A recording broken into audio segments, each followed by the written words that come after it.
On today's Locked On Jayhawks, we go over the Kansas loss to the Texas Longhorns and also a little recap of KU basketball's win over Southern Utah. You are Locked On Jayhawks, your daily podcast on the Kansas Jayhawks, part of the Locked On Podcast Network, your team every day.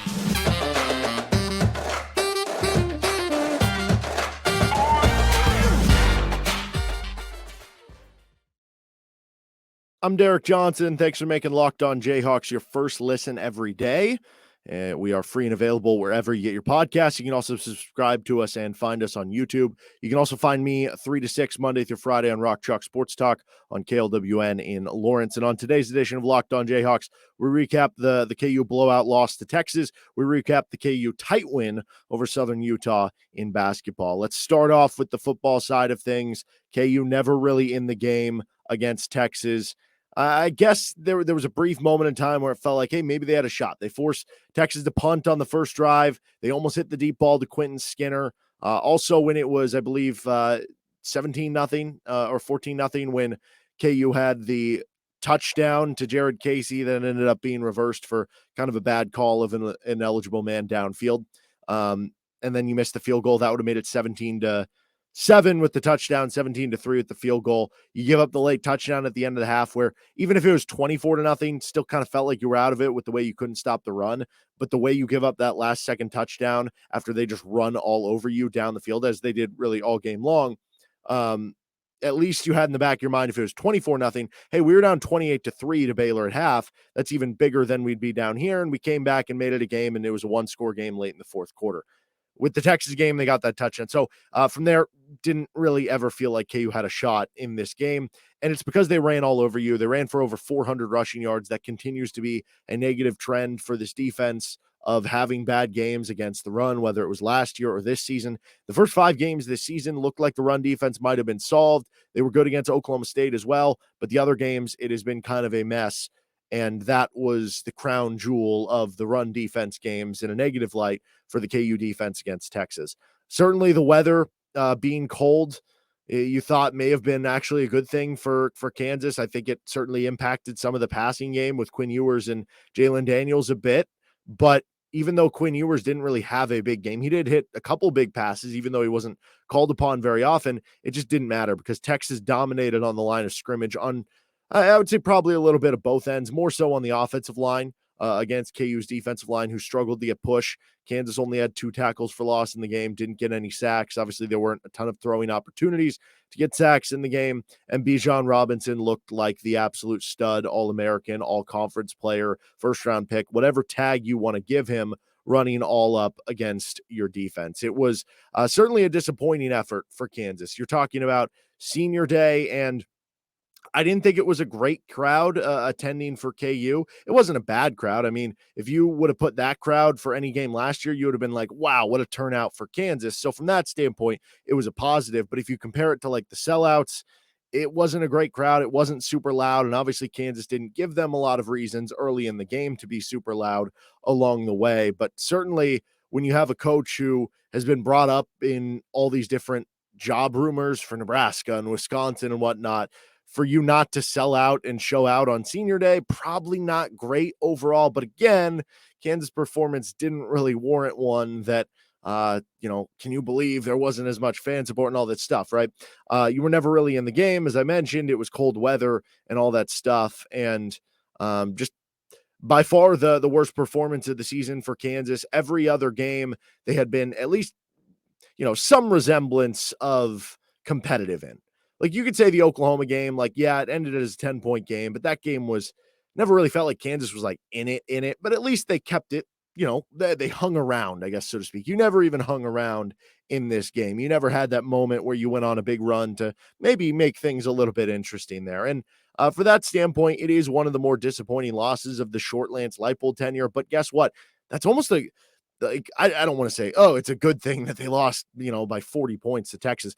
But to the standpoint of now that we're at a point where, it's a big deal and it feels very disappointing for KU to get blown out. It's no longer apathy, right? That was the problem, the hurdle that was approaching past Kansas teams. It was apathy. It was, I don't care. Whatever. I'm just going to leave. I'm done with this. Like, I'm not going to pay attention to this. Let me know when something changes.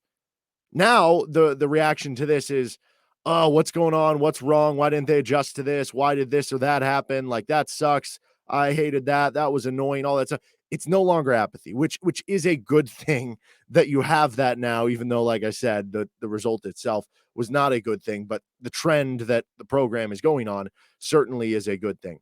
And it ended the streak of, I mentioned this last week with Texas Tech. Every opponent you had played this year that you played last year, you played better this season, except for TCU, which again, TCU is a lot better this year than they were last year. Blah, blah, blah. I've said that so many times. That obviously did not happen with Texas, who you beat by a point last year, and now you got blown out this season. I would imagine, by the way, for Texas, hearing about, I know I mentioned this in the week leading up, hearing all the jokes about Kansas beating you and whatnot for a year for a very talented football team, and they had to win out their final 2 games to have a chance at the Big 12 title game, and they just lost to TCU. Yeah, that's kind of a pissed off football team. And that's not always fun to play when they have all that talent in the world. But this does happen, right? Even to teams who are middling football teams, which is kind of where Kansas is. Like, Kansas is a middle of the Big 12 type of team. And that's not meant as like a negative. That's honestly a positive from where KU has been. Be a middle of the pack team, because that means you're going to bowl games. That means you're winning 6+ games in a season, right? But for those types of teams, there's a reason those types of teams win 5, 6, 7 games, because they're imperfect, because they have ups and downs throughout the season, right? That's the big difference. And you look across the Big 12, like other teams that are bowl eligible who have 5, 6, 7 wins along the way this season have gone through 1 or 2 of those results that Kansas just had. And again, it's not me excusing it or saying that it's okay or that you shouldn't strive to do better than that or avoid that, because you absolutely should strive to do better than that. And it was disappointing that it happened.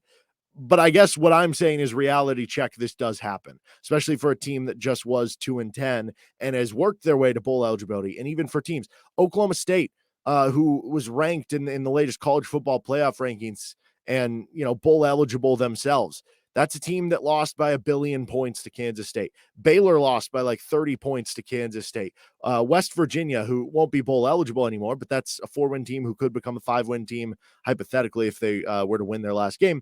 Like, they got blown out by Baylor. Oklahoma got housed by TCU. Like, you go down the list, all these teams who are kind of in the middle pack of the Big 12, they have 1 or 2 games where they were blown out by somebody else. And that was KU's first of the season. So again, it's not something that you strive for and just completely excuse and say, yeah, it happens. And from a coaching standpoint, obviously you don't. But for me, sitting here and evaluating where the program's at, that's kind of what I'm doing. Like, it happens to some of these teams. You just hope it doesn't happen successively against your rival next week against Kansas State. Certainly, the quarterback, conversation is interesting with KU. Jalon Daniels, the stats look pretty good at the end of things, but certainly he didn't look the same, wasn't able to run as much. We saw Jason being late.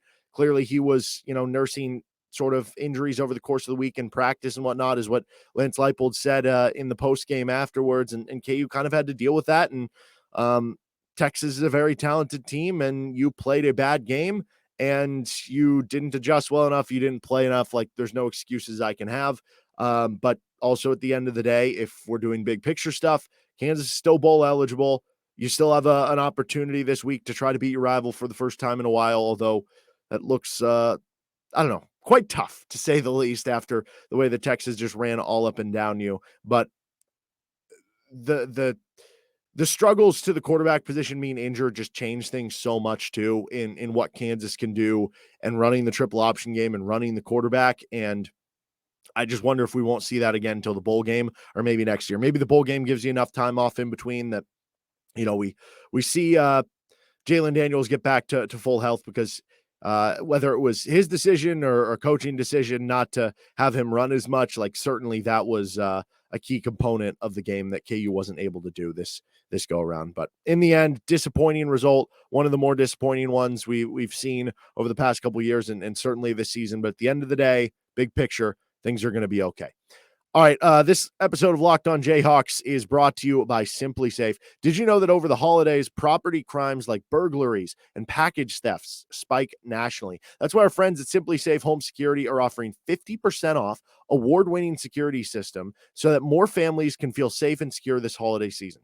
Order your SimpliSafe system for half off today and enjoy advanced security and greater peace of mind this holiday season. Here's why I love it. you're constantly on your phone, and you have different apps that are super easy to use, and you want something that's easily accessible to be able to use this stuff, as opposed to having to, I got to go on my computer and log in and see what's going on. No, you can just pull up the app on your phone, and with the SimpliSafe advanced technology, you can watch the crystal clear HD live stream of your security camera. You can also see the wide variety of high-tech sensors, all from your phone or your app. So if you're out of town for whatever reason, you're going to a Kansas away game or going to a bowl game, or you're out of town for Christmas, you can check on things from your security camera. And also, if someone comes up and steals a package off your front porch, well, guess what? We got them recorded now.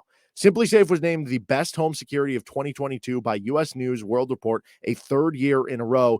In an emergency, 24/7 professional monitoring agents used Fast Protect technology exclusively from SimpliSafe to capture critical evidence and verify the threat is real, so you can get priority police responses as well. Don't miss your chance to save big on the only security system I recommend. Get 50% off a new SimpliSafe system at simplisafe.com/lockedoncollege. This is their biggest discount of the year, so don't wait. That's simplisafe.com/lockedoncollege. There's no safe like SimpliSafe. Goats of the week for KU football, and then we'll get on to our KU basketball recap with the Southern Utah game. The good goats, how about Quentin Skinner? I thought he played a really good game, had 4 catches. The first one would have been such a tough grab because you're diving full out for it. And if that ball's a foot less, it's a much easier catch. It was still a pretty good throw by Jalen, but by diving to get to the ball, which he had to do, that makes you land on it, and it makes it really hard to hold on because then the ball kind of squirts out and it becomes more difficult there. But he was really good. Again, showed the connection with Jalen. We saw him get open on another deep ball in the second half that Jalen hit him on. He had a couple tight window throws, one over the middle of the field, another kind of on the outside. Quentin Skinner was really good, and it was nice to see that on the outside for the big receiver for Kansas. I don't know. This is basically just an excuse for me to talk about Jalon Daniels, but I will say some Jalon Daniels flashes are in good GOAT of the week. The entire performance does not. There was the first throw of the game that very easily could have been a pick or a pick six, if not for the inclement weather that made it difficult to, like, the ball in those conditions when it's that cold and when it's a drier day and there's wind and stuff, it becomes very slick. And that's what led to the first play not being an interception. So I do wonder, because you didn't just see Jalon Daniels struggle. You also saw Quinn Ewers, the quarterback for Texas, struggle, how much that had an impact on the passing game. I do think that was a part of it. But certainly with Jalon, we did see some flashes. The throw over the middle to Quentin Skinner in between tight coverage, he zipped that one. There was also one on the sideline to Quentin Skinner, as previously mentioned, that he zipped that one through as well. So you did see some flashes. You saw those 2 deep balls. The first that was incomplete to Skinner was still a pretty good throw. And then the next one to Skinner downfield in the second half, like, you saw some flashes of the Jalon of old in the live arm. We'll get to the bad GOAT part. I guess I'll just do it right now in conjunction, but there certainly were some bad parts about it as well, though. Like, overall, for the majority of the game, you didn't see as much zip on the arm. You didn't see as much power on some of the throws, which is a little bit worrisome, but it could just be him shaking off the rust. And maybe we see it against Kansas State look 100%. Maybe we don't. I would think by the bowl game. If it's not by the bowl game, that might be a little bit alarming there. But I don't know for sure with that injury and what he's dealing with and whatnot. But I mean, overall, statistically, good Jalon Daniels game. As far as the impact, some of the struggles early on, it was just kind of a meh game. It wasn't like a bad game, and very easily he could have had even better stats, right? If the Jared Casey touchdown doesn't get called off, now he has 3 touchdowns, 1 interception. He's looking at, I don't know, around 240 yards, something like that, and the stats would probably look a lot better. I will say that, like, I don't know that I want to totally give it to the pass blocking, because there were some times that Jalon Daniels had to use his mobility to get away from pressure. I'll just say, like, pass blocking-ish / Daniels' mobility on passes, basically KU's avoidance of sacks. I did think the pass blocking was pretty solid for KU. There were a few times, like I said, where either Texas blitzed or where they maybe did get a little bit of a pass rush, and then Daniels was able to use that mobility to kind of skate by. But overall, no sacks allowed to the team who came in first in the Big 12 in sacks on the defensive end. That's all I got for good goats this week. It was not a ton of them for Kansas. Let's get to the bad. I guess we can start with the quarterback stuff. As I mentioned, it wasn't all great from Jalon. He had the interception that was bad with KU kind of going into the end zone. He had the first one that very easily could have been an interception. But beyond that, I think the lack of quarterback running game, and maybe you would just tie this in and say the bad goat here is QB health, because Jason Bean did come in late, but he was battling injuries all week long in practice, and so Kay didn't have a ton of faith there. With Jalen, clearly it was affecting some of his throws in terms of maybe not being as hard, and maybe some of the fundamentals or his throwing motion was a little bit different and may have altered some passes and made some passes more inaccurate than we're used to. Like there was a little out route a few yards downfield that he missed on the second or third drive of the game. He threw a couple over the middle that just kind of sailed on him or missed short. So clearly that was an issue, but the lack of QB running game was prime in that. And I don't know if that was Jalen just trying not to take hits. I don't know if that was the coaches trying not to set him up for hits. I don't know if it was, forget the read option and the triple option game. We're just going to have design runs. Like these are going to be design gives that we're going to give off. But Kansas is such a different offense when they have the quarterback runs involved in the offense. It completely changes how a defense has to go about kind of defending things on the other end. And KU didn't really have that in this game against Texas, probably because of the QB health. I will say, like, plenty of credit for Jalon Daniels for gritting it out. And again, overall, like statistically, it was a good game for him. But certainly there were some things that were lacking from the earlier guy we saw this season that was a Heisman candidate. The biggest bad goat, just the defense in general, back-to-back weeks here. You give up over 50 points to Texas.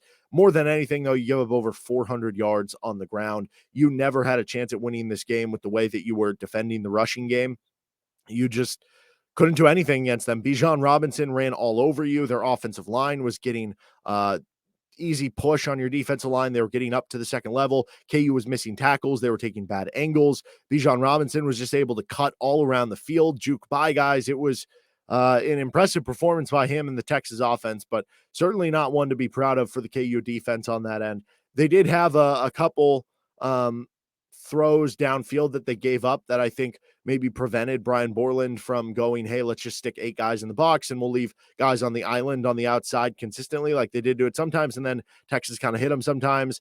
We saw the screen game come in play. And again, Kansas inability to, on like third down and long, or I would even go above that on basically plays where you have a lot of yards to give up and they just give them all up. Like the third down and goal, I think from like the 15, they get a touchdown on a receiver screen. Like that cannot happen after it had just happened against Baylor a couple weeks ago. At the end of the first half, Texas had the ball at the Kansas 25-yard line with 10 seconds left, and they ran the ball to Bijan Robinson for a play to get to the one that allowed them to go for it on the final play of the half and score a touchdown. Like those things cannot happen, especially on simple plays just like that, but they have consistently happened to Kansas really these last 2 weeks and a lot over the course of this season. Bad goat, inability to finish drives. You had a couple drives that resulted in no points, that you moved the ball well. Part of that is the field goal kicking, which we saw a new kicker in there, which was certainly interesting on the PATs. Jacob Borchilla continues to really struggle as a field goal kicker for KU. The refs deserve a bad goat. Obviously, it didn't impact the game. Texas was winning that one way or another, but maybe it could have been the difference in Kansas, feeling a little bit better about themselves, having a more competitive game with that call there. The one that Bijan Robinson just straight up pushes, I think it was Mello Dotson from behind. Like if Mello Dotson does that to a receiver, it's the easiest pass interference call in the world, but they never call it with offensive PI. That one seemed very obvious. How did they not call it? So some things that, didn't go KU's way, but at the end of the day, didn't impact the result at all. Did I mention the defense for bad goats for KU in this one? Because that would certainly be up there. All right, in a moment, we are going to recap the Kansas Southern Utah game from Friday night on the basketball court, Kansas escaping from the Thunderbirds. But first, this episode of Locked On Jayhawks is brought to you by Nissan, and this week's thrilling moment in college football brought to you by Nissan. The thrilling designs behind the new lineup from Nissan are intended to empower drivers and vehicles as capable as the drivers themselves. When I think of unbelievable abilities on the field for this week's thrilling moment, and not as many to choose from this week, I want to pick the Jared Casey one, even though it didn't count. Can I just pick that one? I'm going to. Whatever. Kansas lost by like 40 points because for that brief moment of time before the late flag came in and they called it against KU, even though the ineligible man downfield was only 2 yards down the line of scrimmage instead of what he's allowed to be, which I believe is 3, so it should have been a legal play. That was an awesome play. You had Jalen rolling left. It was vintage Jalen, throws it on the run, hits Jared Casey. He dives in for the pylon. You're like, oh, Texas is having Jared Casey PTSD. I know it didn't count, but that brief moment in time when it felt like it did, and it felt like, hey, Kansas is back in the game. It's 17-6. A couple years ago, we saw them come back from 17-0 against Texas Tech here. Like, they're back in this. And then it dissipated. But for that brief moment in time, it was a very exciting moment. This segment has been inspired by the thrilling new designs featured across Nissan's new lineup of vehicles. Pursue what thrills you in the all-new Frontier, Armada, or Pathfinder today. Available now at nissanusa.com. Okay, finishing things up with some KU basketball takeaways, recap from the Southern Utah game. Certainly Kansas pushed further than you thought they would. Southern Utah is a team that can definitely give opponents challenges. They play small a lot of the time. They do have one good center, a big man, but they play a lot of 6'6", 6'7" guys at the 5. They spread the floor. They like to play fast. They score a lot. Came into that game averaging over 100 per game, albeit 3 of their 4 games were against non-D1 opponents, and they can shoot the ball really well from the outside. It was a weird game because you looked up at the box score at the end and you're like, none of these numbers are like, outside of the offensive rebounding, are like horrible for Kansas, but they only won by 6. But you had 2 banked in threes from Southern Utah. You get out rebounded on the offensive glass, I think 14-6. You had one more turnover than them. You struggled shooting at the free throw line. If you tighten up some of those things, all of a sudden it becomes, maybe a 15-point game in that one. But Jalen Wilson, unbelievable, continues to look like an All-American. And that was the type of game that he looked like a National Player of the Year candidate. 33 points, just taking over for the game for KU late. And how about Gradey Dick, man? He's got a pair on him, dude. He whether he's struggling defensively or coming off the bench, like the Duke game at the end, like he does not worry about what happened in the past. He's firing. He's ready to go. And he hits that big 3 when it's 77-76 to kind of put it out of reach to 80 to 76. And yes, there are certain worries I have about him because he's kind of struggled a bit defensively in that game as well. But overall, you got to love the duo of him and Jalen Wilson on the offensive end of the court. Kansas is going to have to develop other guys to be go-to scores for you. DeJuan Harris was that in that game at a lot of times, especially when KU was going through some ruts and did really well in transition, weaving to the lane and finishing with some tough layups. Who's that guy going to be for Kansas? And the bench did not really give you much in that game, right? You got really nothing from the 5-man who came off the bench with Ernest Uday and Zuby Ejiofor. MJ Rice struggled off the bench. You didn't really get a ton. Bobby Pettiford struggled off the bench in that game. Kansas is going to need more from the bench moving forward this season. Even if they don't play a super deep bench, you got to get at least something there. And certainly finding that third option, certainly tightening things up on the defensive end and the rebounding battle will be key. And that is a little alarming that you didn't have that super high effort level in that game. That seemed like to be the issue there. But the fact that now you get Bill Self back, and even though you went 4-0, he gets a chance to kind of get on the team's case about effort level like that. It's kind of a win-win in all regards to a certain level. And I said this coming into the game, and I think it rings true looking back on it. That was a perfect letdown spot for Kansas. You're coming off the high of the Duke game, and like, how do you get back up for Southern Utah after beating Duke in a close come-from-behind win when you're also looking ahead to next week and you get to go to the Bahamas when it's super cold in Lawrence? And not only do you get to go to the Bahamas, you get to play these really good teams there. It was a very easy letdown spot, and I think that's what we saw. The hustle, the effort wasn't there, but I think Kansas will get that stuff cleaned up, and Jalen Wilson continues to look like a dude for Kansas this year. That's going to do it for this episode of Locked On Jayhawks. Coming up on tomorrow's show, we're going to be joined by Nick Schwert. We'll also preview some of the battle for Atlantis later in this week. If you have anything you'd like for the show to talk about or want to follow along on the action, you can reach out at D Johnson Radio on Twitter. And don't forget to subscribe to the show so you're getting all the latest with Locked On Jayhawks. That'll do it for today's episode. Have a good rest of your day. You can catch me on Rock Chalk Sports Talk on KLWN in Lawrence later today. Deuces.